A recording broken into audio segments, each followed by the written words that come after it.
Yeah! Go awesome music! Yeah! Okay. Load! Hello everybody, I'm WaitWhat, and I'm back with Dysfunctional Systems Episode 1, Learning to Manage Chaos. Episode 1 as in the name of the game, not my episode thing, which this is like 3 or something. Let's go!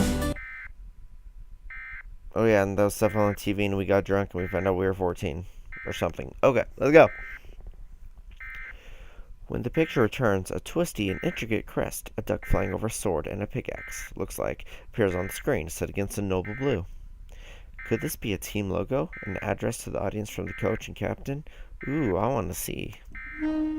I lean back a few feet from the counter until I am supporting myself only slightly with my fingers, and mostly with the stool's 2 hind legs. Honestly, the warmth of the beer has not completely dissipated. David, what is that? Holy George, turn it up. The person who's wiping glasses behind the counter raises his eyebrows slightly, and then reaches listlessly for the remote. When it is in his hands, he turns and gives the television a tired glance. The crest on the screen wakes his eyes immediately, and he is soon mashing the volume up. Great. I hear David shifting at my right, and it sounds as though he is turning in the direction of Cyrus and the other man. Clark, get over here! Oh, so that is the man's name. Clark. Clark and Cyrus look at David strangely, and then strangely look at one another. And then they begin rushing over. I find their antics confusing and unwarranted. What is the big deal over this? In a few moments, the whole gaggle of men surrounds the television. Even the waiters stop cleaning tables to watch. I know that sports are popular and all, but this is a little bit much, isn't it? This is the emergency broadcast system. This is not a test. Please pay close attention to the following message. Oh.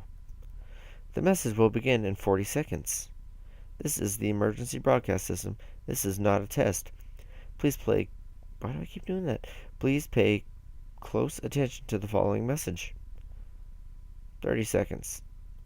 Goodness, this is it, isn't it? The thing, the problem. Oh no, I'm not ready for this. Cleaning up garbage is one thing, but this is completely another thing, and I don't even know what exactly. I search Cyrus's eyes for something to comfort my spirits, but I find nothing, and do not know why I bothered at all. His face is indiscernible as ever, aside from the serious brow and lip, of course. 10 seconds. Crap. The message will now play. The crest vanishes, revealing a man in a suit at a desk. A dapper, brown suit, and a large, brown desk. I imagine he must be important, as the crest from before is quite brazenly carved into the wood of his furniture. As for the man himself, he looks older than Cyrus, which is ancient at worst, and age 60 at best. Least. He looks very tired. His face is worn, and his expression does nothing for the mood. He does have some fake-looking hair, though. That's pretty funny. I almost have a small chuckle, but given the severe expression of my company, I decided it would be best to stifle it. Brighton, we have endured. As a people, as a country, as a workforce, we have endured these past 120 years. Surely you're all very, very tired. I, my people, my friends, am very, very tired. The word sobering meant little to me before this, but I completely understood it at this moment. The way this man carried himself, his speech, and his dour voice have all combined to chill the warmth from my head. I set my stool back down and have an actual seat, looking up at the monitor with certain intensity. The man has me engaged. I'm tired of the media, portraying our common man the fool, an ignorant sort all too glad to do the deeds of his betters. Tired of these foreign companies, providing us work in wages that we will celebrate for only pennies more. Tired of hearing my people say in passing, and in normalcy, no, I do not know if we will eat today, perhaps tomorrow. Brighton, I am tired of our masters. I am so tired. People of Brighton, we have grown so used to freedom we've forgotten we are not free. This chair and this desk, this stage of an office on which I play my part as evidence of that. I offer a serious and composed look to Cyrus. If I'm understanding correctly, and I can't say I'm one for understanding much of anything on this world, it seems that this leader here is not as much of a leader as he might like. Which frankly, I don't quite get. The way leadership works back home, at least on the large scale, is that several especially intelligent and reasonable people rule over us all. All of us. The idea of power being not shown. The idea of power being not enough, or being feigned, seems complicated to me. Like, what's the point? Why the show? I'd like to ask Cyrus about it, but he isn't returning my gaze, and instead remains focused on the television. I suppose I'll just have to keep listening. But I am not here to tell you the troubles of our state. I am not here to tell you the glory of our fathers. I am here to confirm the quiet whispers through the alleys, and the worried murmurs of Gabrian elite. Pardon? Consider this a threat. People of Gabria, you have 4 hours to comply with my demands, or a nuclear weapon will be launched at your country. That can't be good. Winter, come over here for a minute.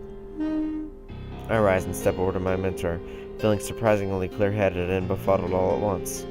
He takes me from the counter, leaving the three gentlemen to discuss whatever it is exactly the man on television just brought up. A nuclear weapon? The hell is that? What does Barnaby think he's doing? Can't believe he really did it. What kind of place does he think this is? Sir, could you please break down what just happened? I'm kind of lost here. Winter! I know we've only just arrived, but did you look at the files you were given at all? I did. Have you been paying any attention to anything out here? I have. You have? You have? Then explain who this man is. Explain anything. Don't put me on a spot like that.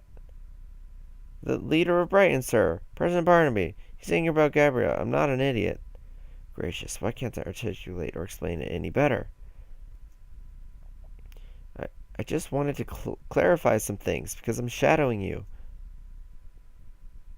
I mean, you can't blame him for getting angry at this. He expects you to know everything. You just skim the reports. But, yeah, reports can be pretty boring, so, yeah, well. Sorry, I reacted out of impulse. I forget how unprepared life in our world can leave us for these things. His tone shook me up quite a bit. I'm shivering a little. I was going to lie and say I understand, but I'm having a lot of trouble speaking right now. I want to go home. Winter, you may not have realized the severity of this situation. This isn't going to be community service like your first assignment. I know that. Hey, eyes straight, Harrison. Allow me to be frank. Brace yourself, because there may be a lot of dying happening soon. Dying? But... I'm shocked, honestly. I figured those rumors I heard from Clark were only that. Hold it. Death? I just thought... As far as we knew, this world hadn't even developed nuclear weapons yet. What did I think? He said weapon. Am I daft? Though with their strides in utilizing nuclear fusion for electricity, I suppose it was only a matter of time. People are going to die? It's people dying. Just slow it down for a second. I suppose that's what comes with our job. Not everything can be in the dossiers, right? We smooth out the creases and bring chaos to order. Slow it down. Calm down. Though sudden wars really are rare. War? My mind starts to tumble, and my heart tries to explode from my chest. I definitely can't handle this. War isn't something I'm supposed to take care of. Shut up, don't excite the locals. I cover my mouth and raise my shoulders. Of course they're looking for a war. You can't believe people dying is just a commonality. Do you even think properly? I am finding it incredibly hard to do anything properly right now. Shaking, I turn to see the people at the counter. They, thankfully, are still engrossed in the president's speech. I look back at Cyrus and speak softly through my fingers. Shouldn't I go home? Yeah. Oh. This was supposed to be something like diplomacy. Goes to show you how important it is to get a look at the situation yourself. Anyway, if what I heard was right, we don't have the time to get you out of here without causing a scene. As you should know, interplanar shifts take longer to prepare than just moving from place to place. But I'll protect you no matter what happens, Winter, and you know how to escape if you really must. Yes. I don't know if I want to do that anymore, though. If he is talking about maybe dying. Of course, we don't have a lot of time in general. His demands I couldn't care less about, but this deadline. 4 hours. Consider this a powerful lesson and come with me. We proceed to exit the bar without saying goodbye. It seems it is time to get to work. It is too bad that I'm terrified. We take to the streets at a quick pace, Cyrus leading to wherever. I find it difficult to keep up with him, though, and in more ways than one. My head is still swimming from the mission of war. What level is the war, do you think? You mean what level do I think it'll be? It hasn't happened. With any luck, it won't. Luck. I'm thinking this would be something like a 4 on the scale. 4? 4. Oh gracious. 4 is 1 away from 5, and 2 from 6, which is terrible. 6 is very, very terrible. The worst. Even 4, though. A war without rules. Ugh. That must be particularly gross. It is a very disturbing prospect. So disturbing that I grabbed my hair and almost shut my eyes. What exactly is this? What will happen? Test. What do you think?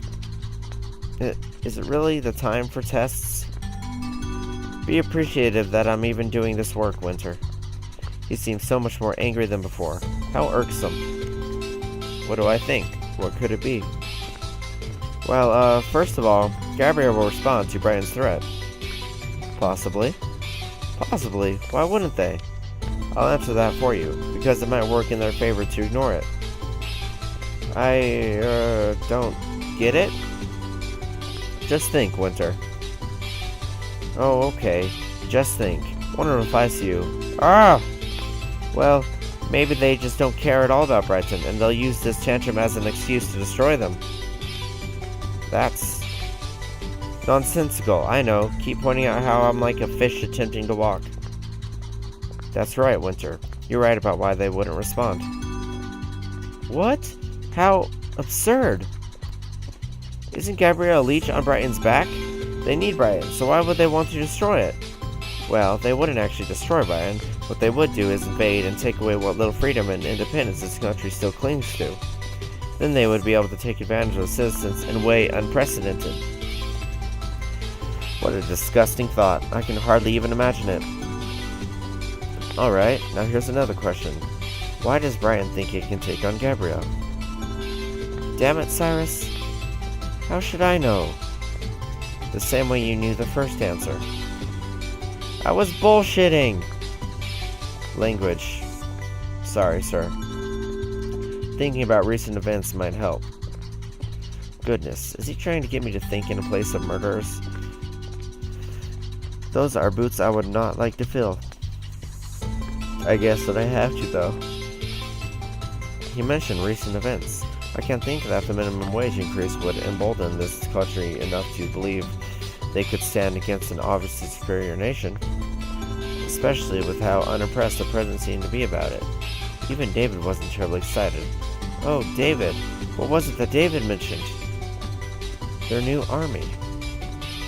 The person I spoke with. His name was David. He said that Brian had gotten a military recently to defend against the border country, Verdia. He said it was because Verdia is dangerous and ignored treaties, but isn't it far more likely that this army was actually created to engage with Gabrielle? With an actual military, and what seems to be a new kind of weapon, at least judging from how the locals reacted, then that would explain their confidence. I think. And he's smiling. See, Winter, you are cut out for this. Wait, don't reference thing I mumbled to myself before we came here. Creep. Then you understand the situation. Yes, but I'm curious. Isn't this more like a level 5 war? As Brighton and Gabriel are technically separate, I can't call what might happen a civil war. Then it's a technically? Just a technically? I'd figure Brighton and Gabriel were still very close. Well, look at you. You're all calm. I frown with indignation. I'm not at all calm if this is essentially a level 5 war. Well, you look it. I do not let up with my frown. Well, that isn't all there is. How this might proceed largely has to do with what level I would give this potential war. Cyrus stops, and I stop and turn. We are now in front of a fountain. It took me the entire time till now to realize that the city streets are deserted. The doorways are even clear of those ragged children who would ask us for pennies. Could it be that everyone is listening to the address? Before I can drift off on this thought, Cyrus looks down at me. A nuclear weapon is one that can kill a lot of people and destroy a lot of things almost instantly. Excuse me? Honestly, Winter, what did you think I had meant earlier when I said a lot of dying could be expected? I won't go into the details, but it's not something you would have been taught about yet. I've dealt with it before, though. You're lucky. I am not lucky at all. Not even in the littlest, slightest. What kind of thing is that? Is it magic? This isn't a magical world, Winter. Think of higher-ups, you won't be going to those just yet. They're less fun than they sound. I should not be going to worlds with wars either. Point. You can check your codex for information about what we'll be dealing with, if you'd like. I need to contact support and update them anyway, so at least it'll give you something to do while you wait. What is it called exactly? Just nuclear weapon? Seems rather broad. Like spear weapon or fruit drink? I believe it's a fusion bomb. While Barnaby didn't specify, the rumor I heard supports it. Also, it makes sense considering their reactors. Reactors? You forgot? We saw them when we first arrived. This country utilizes fusion reactors for power. Ah, right. The looming and shadowed giants that stand on the distant steps. I remember not wanting to remember them. They were disconcerting. Like many other things here, they looked a mess. And unlike many other things here, they vibrated. I thought they were going to violently break apart. Anyway, fusion bombs should be under weapons, obviously. It's technically not pure fusion, but most worlds can do so, only do so much. Not pure? Well, it's a limited reaction jump started by fission. True fusion bombs are rather like man-made stars. Stars are beautiful. Not the word I'd use for those. Just keep the distinction in mind and read that fusion bomb entry. Right. Understood. I mumble this as Cyrus turns from me and begins raising his wrist to his mouth. He suddenly pauses, though, and addresses me again. Oh, and Winter, while you're at it, check out the appropriate entries pertaining to this world. Always mind your codex. It could save lives. Remember to keep tabs on it. Understood, sir. I look at my own wrist. Both of us are sporting bracelets which look very similar to stylish and thin digital watches. We have to regularly hide them from view, as we are advised that they are considered suspicious-looking things, usually. Hey, it's Cyrus. You guys probably noticed there's trouble at this world. Yes, more trouble. Cut the cutesy crap. This isn't the time. I'm actually... Oh, he's actually what, exactly? I look at him. He notices that I am listening, shifts a little, and walks out of my range of hearing. That is worrisome. I look back at my wrist device, my ICD. Interplanar Communication Device, name which does not actually cover all that it does. It also carries a database and tells time and probably 1,000 other things, as it is fancy. Honestly, if there is anything magical I have encountered so far as a student mediator, it is most definitely the ICD. Science, magic, or some such. Yeah, I wouldn't mind having one of those. Why not? It basically does everything. It is how we get to other worlds and teleport around them. And it can open up a tiny pocket dimension for holding things. An inventory, it's called. I think it is pretty cool. Hell yeah, I want one of those. And it came from my own world. I would never have imagined. Right now, I need to access the codex. I focus this thought. Open the codex. and the device recognizes the command, as it is linked with my mind, which is awesome. A tiny holographic screen emits from the device in a regular and conspicuous fashion, yet still in an acceptably readable size. I begin to navigate the database, searching for, well, let's see, Sewell, Brighton, Gabria, and Faraday too, I suppose. I think I'll leave Fusion Bomb for last. Woo. Brighton. Oh god. Brighton is a minor society in that place with strong historical and present connection to both Gabria and Faraday, a site of several rich mineral deposits that was previously a Gabrian colony but gained independence 120 solid years ago. It also shares a large portion of its border with Faraday. A truce has been signed between Gabria and Faraday concerning the territory. Brighton was still a colony at the time. Although Brighton shares in the technological advancement of its mother country, it does not share in prosperity and is economically weak by comparison. The Brighton people are hardworking and close-knit group and tend to describe themselves metaphorically as ants. Society has not yet been visited. Oh god. Faraday, oh no! 3 most significant sites on the world. Artworks, wars have been numerous and frequent. Aeronautics. Display nuclear bonus. Has in the past caused them to ignore treaties and threats. Go to war. Never tried to expand. Territorial and protective. Strong history. 251 wars and participated in 253. That's a lot. Violent roughhousing. Least discriminatory nation. Open to immigrants. The war is severely chaotic. Okay, stuff. Fusion Bomb, she said we're saving for last. So we're saving that for last. Gabbard Mayor Society is 1-3 most. Blah blah. Patriarchal. Whatever. Socialist leanings. Nomadic trained people. They're charged to carry between countries. They begin trading information and motive connection and mercenary escort and knowledge of secrets protected them from assault, and soon the nomads became rather notorious. At some point they found the Gabrian nation. Did not take them long to have much of the world under their influence, with colonies in every continent. Responsible for the technological advancement of that big year. They have managed to develop and act upon nuclear theory, powering the society. Its latest project has been the construction of artificial islands. Gabra remains the top of Sewell society. Sewell. Planet. 9 major societies. Oh, sorry about that. Sort of sick. Sort of? Not death. Many species of fish on Sewell are poisonous to earth and avoid seafood to be safe. Ah. Unaware of space people. 5 continents, arid and mountainous. 12 oceans, heavily salted, acidic. Sea life.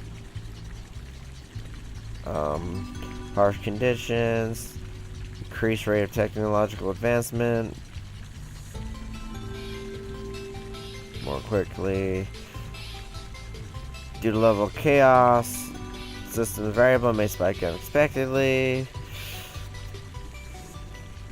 Yeah. Fusion Bomb. This entry concerns fusion weapons, which are initiated by fission. For pure fusion weapons, see the energy on true fusion. Fusion bombs are highly destructive weapons fueled primarily by nuclear fusion. Their power ranges anywhere from obliterating cities to entire countries all in a few moments. Due to this, their possession is often quite efficient at quickly silencing opposition. Stability is often reached, however, when opposing or multiple society possess the weapon. Mutually assured destruction tends to prevent sides from risking angering one each other. Fusion bombs are also notable for their fallout, which often takes several decades to dissipate. To expound, fallout as a result of nuclear weapons detonation on an area. Since the resulting explosion is incredibly radioactive, its effects will linger long after the initial shock has passed, as the radiation will stick to the surrounding life and environment. Radiation sickness, fever, disorientation, fatigue, headaches, hair loss, nausea, vomiting, diarrhea, internal bleeding, increased risk of cancer, and mutations in surviving children are all a result of nuclear weapons fallout. I suck at quick reading, speed reading, fast reading, out loud, blah blah blah. All the most systems refer to these weapons as products of fusion is not entirely true. While fusion is certainly part of the process, the reaction must first be started using nuclear fission and an atomic nucleus splitting. The reason it is usually begun with fission is due to the incredible energy. This reaction is simply more destructive than fission. Bombs! Yes! Resume.